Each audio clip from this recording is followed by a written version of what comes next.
to the Symphony Podcast. I'm here in co-host Matthew, your home, your kitchen. Thank you for having me. We got some root strength. Let's cheers to that. Yeah, but what are you talking about? We're in the kitchen. We're in the studio. Oh, the studio here. Uh-huh. Yeah. As we always keep a bowl of fruit this big in our studio, just in case we get hungry, you know. Washing machine in the background, the whole nine. So honestly, that's a part of our house that is very unique and interesting to people. That our washer and dryer is in the kitchen. And they're like actually that's separated. Not that unique, I guess, but they're separate. They're on two opposite sides of the room, but they're pretty features funny in the room. Today we're talking about how stories shape culture and shape the future. By no means am I like a master storyteller, obviously fucking not the angle I'm trying to take, but I am fascinated by stories. I think the concept of how a story can shape a heart, shape a mind, drive change in society has always been what attracted me to storytelling, creating in the first place, and filmmaking. So to see how stories, especially in the last 2 years of this pandemic, have played a big role, but also just in our lives, like growing up, what are the stories we tell ourselves that lift us up, hold us back? We're going to talk about storytelling. So stories that hold you back from putting a washer and dryer in your kitchen, because the story is that's not normal. So no, but yeah, I love this topic, and I think just conceptually, storytelling in general, if you look at it from a historical standpoint too, and how that's kind of how everything originated, was by people finding meaning out of certain things and then communicating it in a way to their people, their family, in ways that could kind of allow them to progress in their life. And then also, I mean, this is kind of at the core of what the symphony stands for too, is being able to synthesize other people's storytelling and their research and everything that they've put out in their life, and learn something that they were able to learn over a lifetime, but then put down in a medium that we're able to pick up in like a matter of hours, and basically take the lessons away that guy spent his whole life learning, you know, and we're able to just pick it up and be like, oh sweet, got that now. And so that's a beautiful way to think about it as well. It's just like how much knowledge can be shared and how many resources can be passed along and continued just by people who are willing to create narrative and communicate about important ways and make it interesting. And that's where the storytelling piece comes in too, because it's like lessons are grasped easier when they're told in an entertaining way, I think. And you had a great, we turned it into a Instagram clip of like the power of nonfiction stories. Yeah. Because there's kind of a difference where you read like a real story and you soak it in differently than if you read like a story, you know, it's not real. You can be like, you can almost give yourself a little bit more imagination. Yeah. And you don't maybe judge that character as much because you know it's just a character, versus like if you read a story about some dude who was like, is this guy morally right or wrong? Or it's like you overthink the fucking thing. Well, and if it's something that actually happened, usually there's other stories that exist about it already that have kind of shaped your perception of it before you even dive in. Because you don't read a book about something that you have like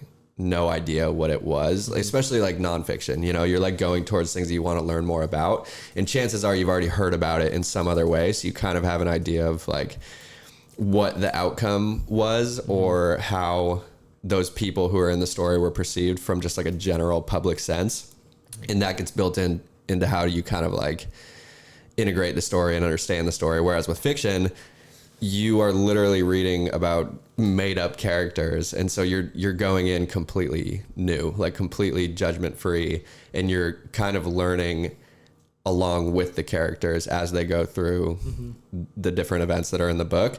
And it takes you on that moral journey too, of being like, all right, who are kind of like the right and wrong here, like who are the morally sound people, who are and it's usually a mix, right? Like it's usually kind of the overall lesson is that like there's just everything, and there's never like one right or wrong, right? And it's bigger than that. But not to go on a rant, but fiction is cool just because, and I really respect the classic fiction writers who were taking really important issues of the current day and building them into fictional stories that really kind of like changed the way that people thought about everything.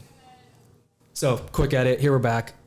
Just to insert real fast, I think I forgot to read it at the beginning, but the quote that drove this whole topic was Aristotle said, if you want to know where a society is going, show me its storytellers. So right now there's a lot of uncertainty. People don't know what the fuck's gonna happen. Like World War III could break out, or like what happened to the pandemic? It's just fizzling out? Like there's not. So people essentially, people are grasping. People feel a lot of emotion, and they're grasping for like understanding. And what Aristotle says is there's 3 elements of a good story, and they are pity, fear, and catharsis.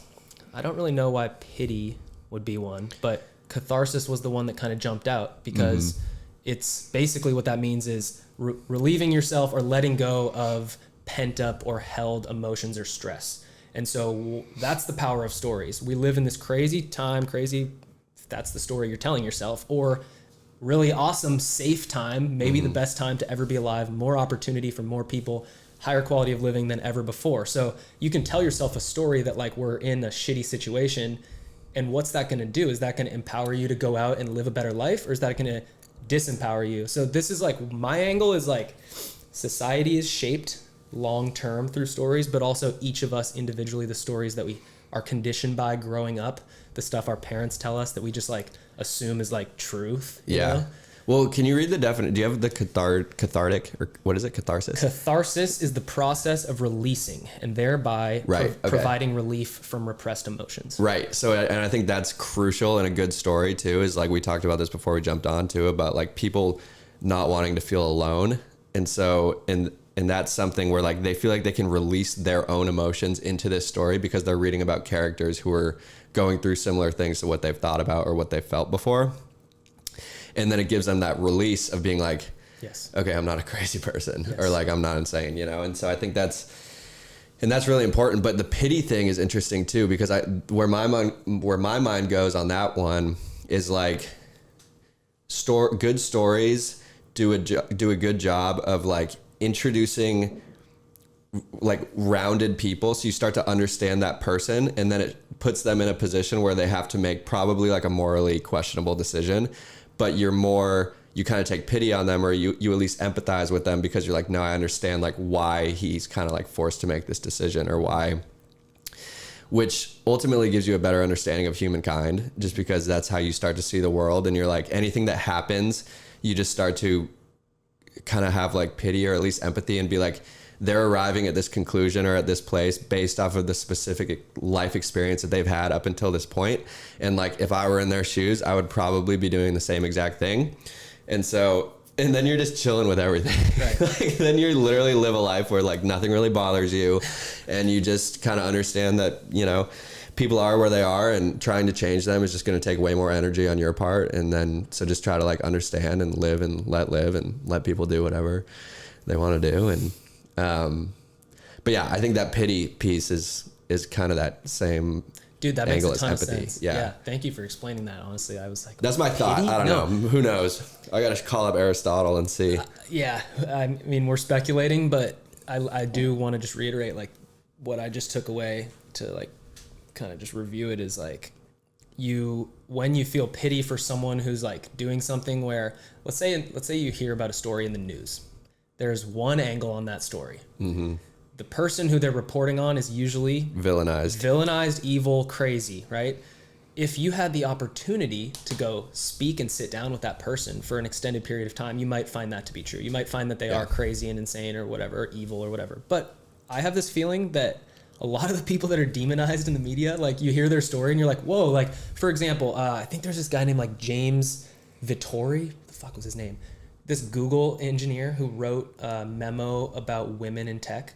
And he basically, like, I read the memo and I listened to 3 hours of him talking on Joe Rogan, and he got fired from his job. His whole career was destroyed. Nobody would hire him because he basically just like he shared his opinion about why, I'm going to butcher this, but he just shared opinions about women working in the technology sector, which is a charged topic, right? Because it's a largely male dominated area. Yeah. So,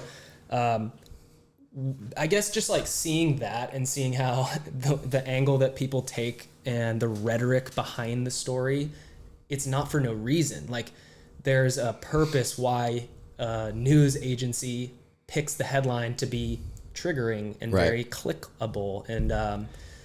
And yeah, so stories, you know, I just always question them when they're coming from the mainstream outlets. Right. Basically, I assume they're wrong until I confirm them. Most people assume they're correct until some like crazy, overwhelming amount of information shakes them out of their dream state. But yeah. And the damage that ultimately ends up having too is just crazy. But yeah, I mean, and now you think about it too, because and we talked about this before as well, but like who are the storytellers of our day and age? And you know, if it doesn't look like the fiction novelists anymore who are like really thinking about the world and thinking about where things lay and writing stories about it, and that exists too. Like I mean, classics are classics because like the people die and then like their work remains relevant. So like who knows? Of them aren't as popular when they're alive. Right. And that's probably going on right now too. You know, there's probably somebody in a basement like writing the most genius shit in the world that will be discovered in like 50 years or something. And but anyway, like I think it's important to kind of identify who the different storytellers are of our day and age. That's a good question. Yeah. And kind of just the level of influence that they have.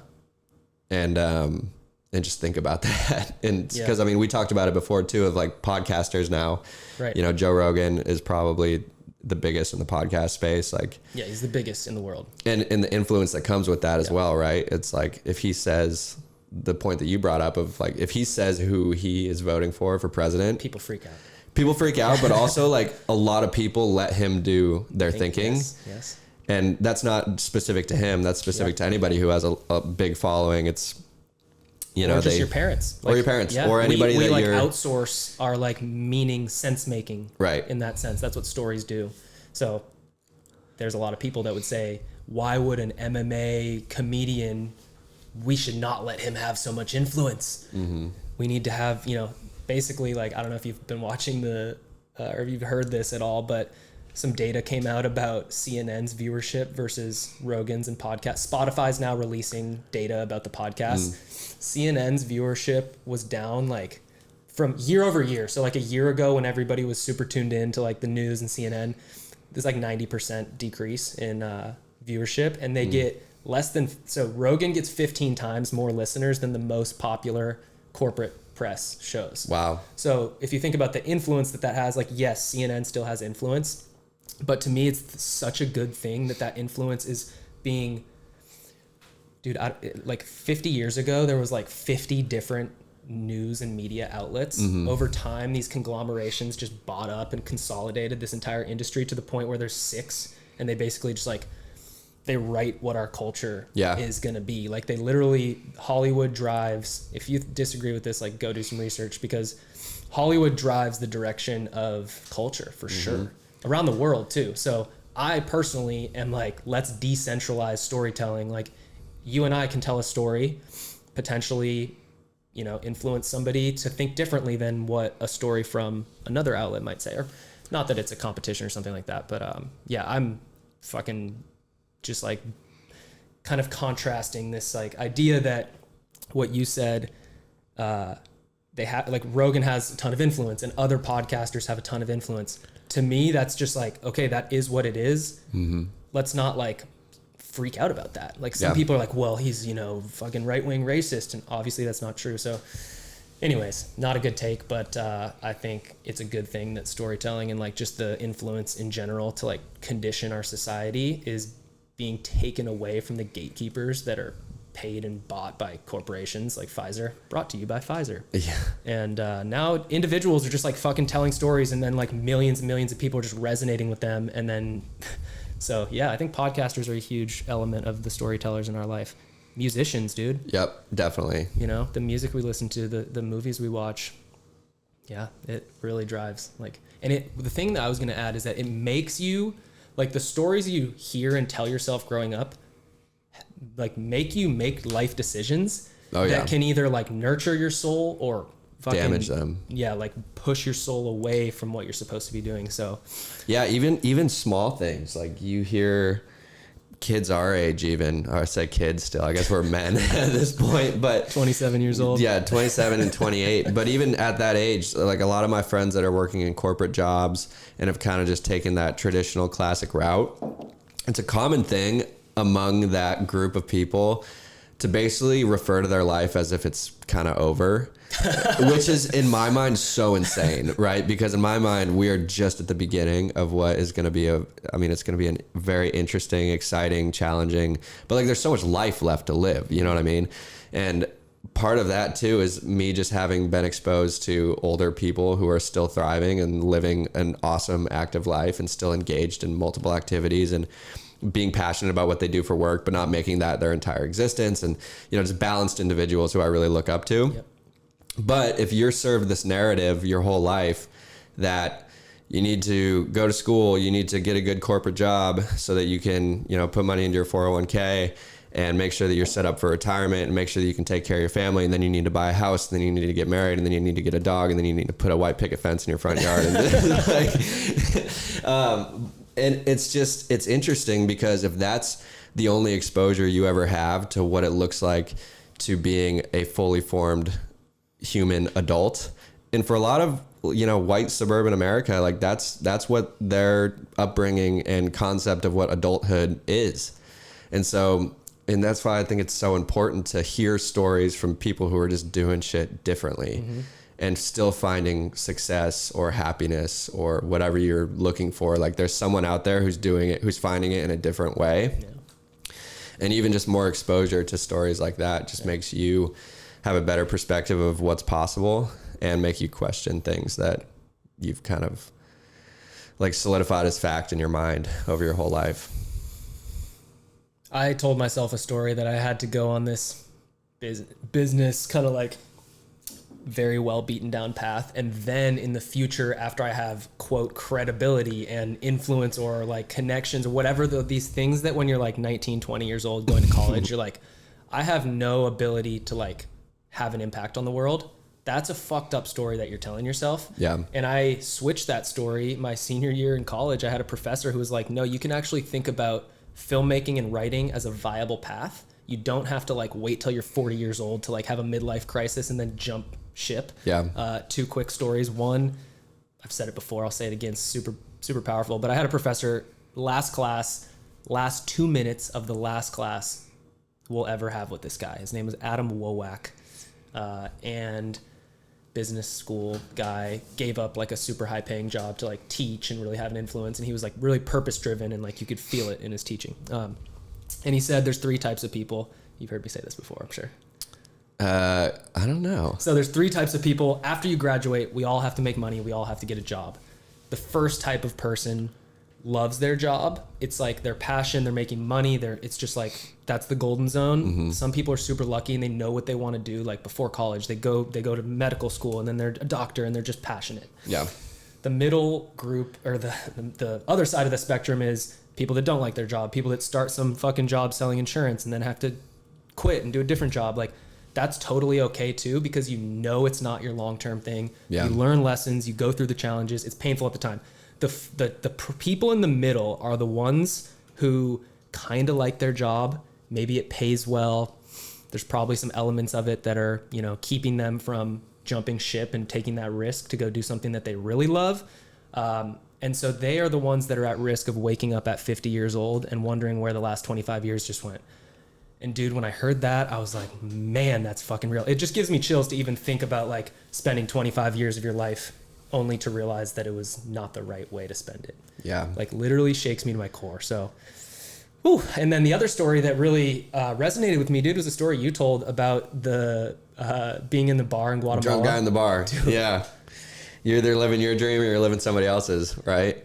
So real. It's crazy. Just a small sound bite too. That guy was like wasted, and I don't even know what else he was talking about. But yeah. That's the one thing that I heard and took away from it, and it kind of shaped my trajectory since then, which is pretty wild. It's impacted mine, dude. I didn't even experience it. That's the power of a story that you told, like literally having impact on me, and now I've told other people that story. Yeah. Like, it's like we're so wired for it. It's so interesting too, though, like that balance of appreciating story and being able to integrate it into your life in a positive way, but also not taking stories so literally that you're so tied to how something went once. Yep. Or like how something that you heard played out.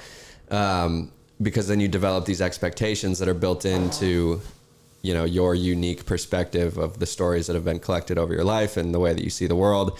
And that can be dangerous as well, because then you get so tied to your own narrative and the things that have shaped your perspective that it just becomes, you see it as like, you know, capital F fact in your mind. And that's, I mean, that's just as dangerous as anything else. Right. Like dismissing stories that are not capital F fact, like scientifically possible, as like crazy. Or the examples like the creator story, and I don't know the exact people, but they're in Florida or the Southeast, and they basically believed that they literally, like, their creator story was that they came from a hole in the ground. You can like literally to this day go see this place, and obviously they didn't.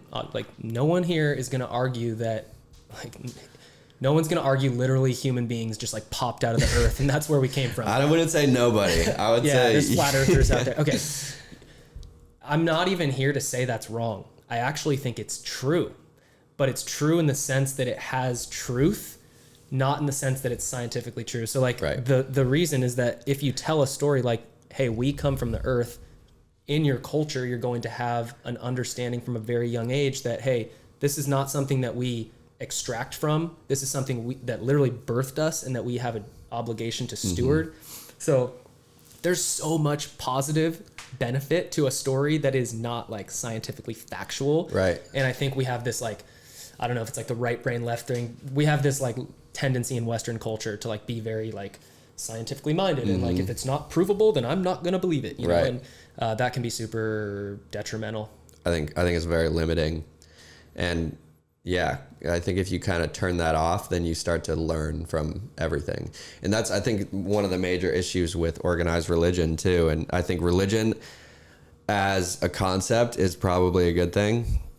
And every religion was based around storytelling as well, right? It's like kind of how a culture, you know, decided that this is the narrative of like how humans came to existence. This is our connection to the greater power. This is how you're supposed to live your life on a day-to-day basis with these like values and these virtues in mind. So a thought popped into my head. I don't even know how long ago this was, but because I was raised in a Catholic environment. I went to private school, and so, you know, my parents never like forced it on me, or it was very always like laid back, but it was there, you know, like I got the whole education around it and kind of saw how it goes.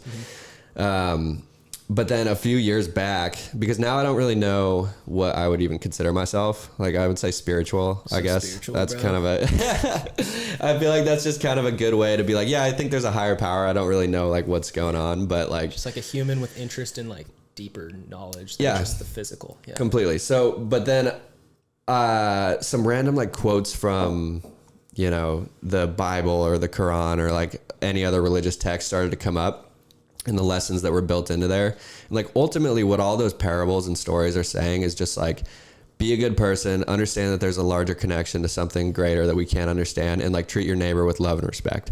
And like, but then people get so granular with those texts and they read it as fact, and they're like, well, like that couldn't have happened, or like, well, you know, Jesus hated gay people, or like any of those things that are in the Bible, but also it's written like, you know, so long ago. So you kind of have to take it with a grain of salt of like, yeah, like let's look for the gems within it and kind of read it as fiction instead of reading it as a literal, whatever, you know. And I think that will actually add to your life, whereas if you get too attached to the literalness of what's being written in those texts, like that's when we get a little lost and angry at each other. Definitely, dude. This isn't really related, but it's just a cool story that I love stories that like you're kind of listening to them and all of a sudden at the end you're like, holy shit. So the story of Solomon in the Bible, you ever heard it? Solomon and the baby. Oh, right. Yeah. Two mothers were living in the same house. Each mother had an infant son, and they both came to Solomon because one of the babies had been smothered and killed, and each of the mothers was claiming that the surviving infant was their son. So Solomon, who was the king, basically also the judge, said he called for a sword. Probably not a great thing when you're calling for a sword. And he declared his judgment. He said the baby would be cut in two and each woman would receive half, One of the mothers did not contest the ruling, declaring that if she could not have the baby, then neither of them could. But the other begged Solomon, give the baby to her, just don't kill him. So the mom of the child is like, give it to her. You know what? I love this child so much that I'll rather have that child live with some other mom than kill it. And the other mom is like, cut it in half if I can't have it, you know? So it's not that there's like a lesson to take away from it, but it's like, holy shit, like what a genius story to be like, instead of like making a judgment, maybe this is the takeaway I have, like, I'm going to decide whether it's this person or this person's baby. It's just like, give them it's like a game theory thing, you know? It's like, we're going to cut the baby in half. Like, it's just it's really smart. I just love that. I don't know. It's a cool story. So yeah, storytelling, man. It's what shapes everything, kind of. Everything started from a story. And everything will return to story because like by no means are humans going to like survive in our current form forever.